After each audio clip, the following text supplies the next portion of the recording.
I think it's just because obviously it's a daily thing. We use laptops in daily life, and I think we're going to be using applications a lot more in the future. There's things going everywhere at the moment with applications, so it's only going to improve their knowledge. So if they can't type, they might not be able to send a CV in terms of work. The quicker we get them into that, the quicker they can use it at secondary school, they can move on to college or university or whatever they need to. But it's the way the world's going. There's not many handwritten stuff anymore, and there's not many things you do without technology. You've always got a phone at your hand. Why not teach them to actually use it properly?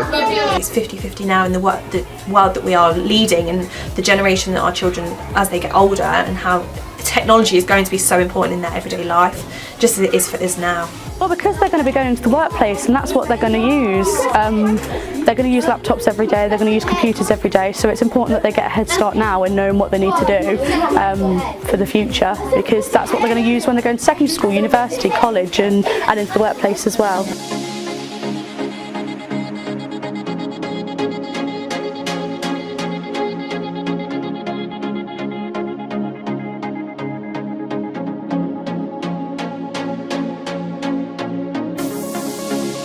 So teachers' confidence now is extremely high. Teachers aren't afraid to have a go.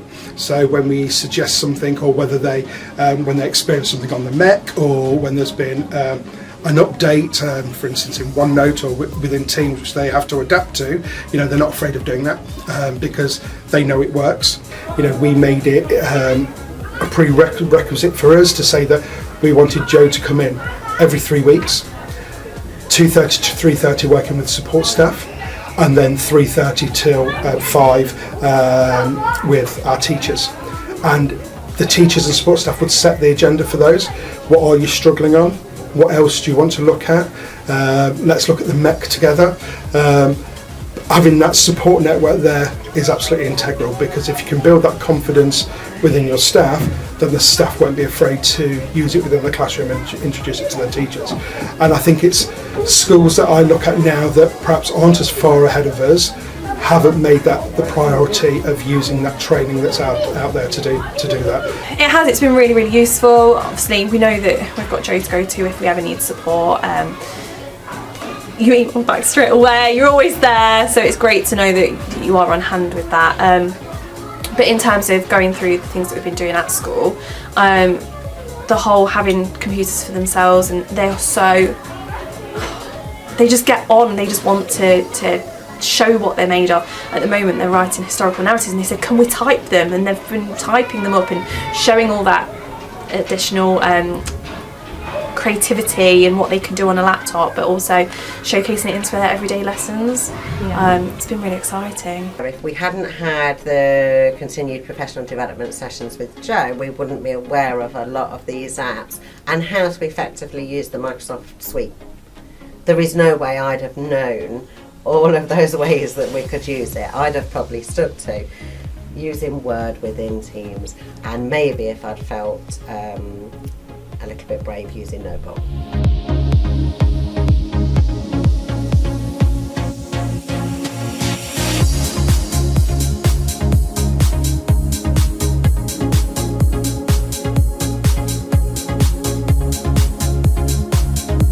We've transferred all our maths teaching in Key Stage 2 onto OneNote now. And the feedback that we've got from staff is that that's reduced their workload in terms of providing paper resources. We've got rid of all those worksheets. We use White Rose Maths, and the White Rose materials are very transferable from the White Rose platform into OneNote. So again, our children can bring that up very, very easily. Our children annotate and digitally ink, onto OneNote, in terms of their very clear thinking and structure. And then our teachers feedback very quickly on that as well. So it can be very immediate, and I know that's reduced workload quite considerably. To be honest, I think the whole idea of bringing in blended learning schools, like giving the children more independence with things, when we can set them a task and they can go off to the computer and do it themselves to research different people, the children become more independent. They feel like they become more inquisitive. They see one thing on the computer and then they go off and find, I want to find out more about that. So I think it's helped them massively in terms of deepening their understanding of what they want to search for. really. I feel like they can recall their learning a lot better because of all the quizzes that they're doing. They're learning and they don't realise they're learning because they're playing the quizzes. They're really competitive, they want to win, and they're recalling facts that they might not realise they're doing. And I think they're a lot more technologically advanced than they were last year as well. They're a lot faster at typing, a lot faster at using the apps, and I think it's really helping their learning in that way as well. I feel like technology has lessened my workload in lots of ways. So there's no printing, there's no making sure that you've got things differentiated and printed out and trimmed and ready for lessons. It's much easier to just send out. It's made workload a little bit easier because planning is and marking is mostly on OneNote, which is a dream because we're not lugging loads of books home at the end of the day, and it gives you that freedom to think a little bit outside the box with planning as well, so it's not just the same thing each time, it's a little bit different. And yeah, it's a bit fun, it's a bit creative, which I like, is what's my favourite part of this career, so it allows you to be a bit creative and fun. I find marking amazing on it. It takes me 5 minutes to mark. You don't have to flip to the same page every single time in a different book. Using OneNote, I find it so easy just to review every child's work, next one, next one, next one. In terms of that, it makes it so much easier. It saves on printing, having to queue up for the printer in the morning, because we've got all the work there on the computer ready for them to access when they need it. It has had an impact on workload because obviously it's there all in one place, so at the end of the day when you come to marking their lessons, it's all in one place and you can filter through and review each child's work. So in that terms, it's not lugging 32 books home every day, it's there on my laptop.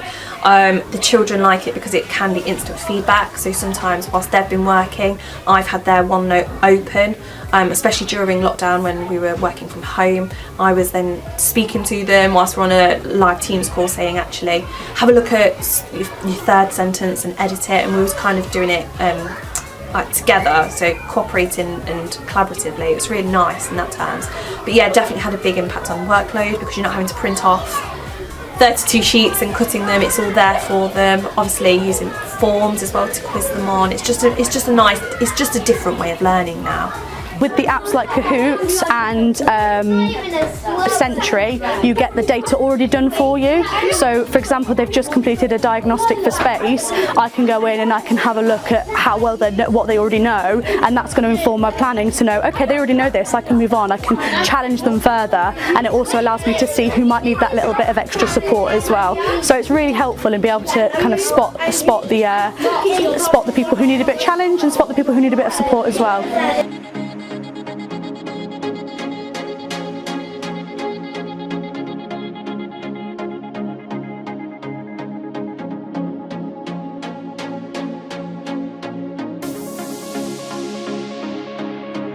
I think the best thing is just have a go at things.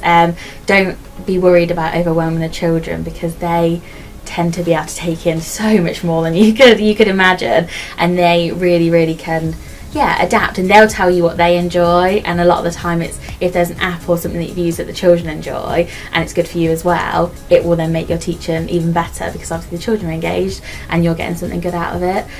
So yeah, just try anything, and mistakes, the children don't remember the mistakes, so just keep pushing forwards with have a go at everything to see what works best. Take it slowly, literally use what you're used to at first. If that doesn't work, talk to people around you, because there's enough people around you. Use it now.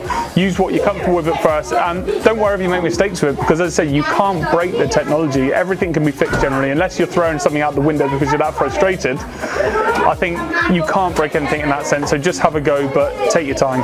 I think it's just putting on your common sense head and asking yourself, well, telling yourself you don't need to do all of it, so you choose. And I know here we're very much of the mind, you choose which tools, like you would in any aspect of education. You choose your tools or your activities that will enhance the children's learning. So if you are constantly saying, does this enhance the children's learning? If the answer is yes, then we'll keep it and we'll involve it. If it inhibits and it's only been done for the sake of it, it's not worth doing. But it's making sure staff don't feel afraid to have a go, and making sure staff understand there's always a support network to help them. Have a go, because you might actually really like it. I think the children really like it as well. They love that kind of tech side of it. It makes it a little bit exciting, makes it a little bit new, and it gives you the opportunity to explore learning in a way that you've not done it before, which I think is really, really important. Speak to a school that has got the knowledge and that have been incorporated in their everyday learning. It's not scary at all. I remember thinking, oh my goodness, how am I going to do this? How am I going to get my head around it? But you just get used to it. It just becomes part of your everyday practice. And now I'm not going to big myself up too much, but I know how to navigate it quite well, and so do the children. And it's all a matter of showing them exactly how to do it and actually navigating it together. But once they've done it once, they're pretty savvy on it. So.